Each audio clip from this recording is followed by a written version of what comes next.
Oke, untuk handle-nya ini sudah selesai ya. Handle-nya sudah selesai dilem power.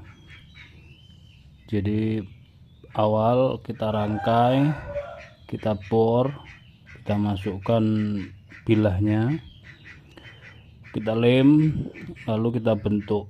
Untuk handle-nya kita bentuk. Nah, untuk bentuk sendiri menyesuaikan ya, bisa lurus, bisa ada gripnya. Nah, untuk kali ini kita coba desain yang ada gripnya, pegangan di sini, biar ada seninya juga ya.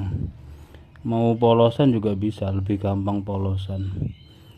Selanjutnya setelah dibentuk menggunakan amplas grade 40 60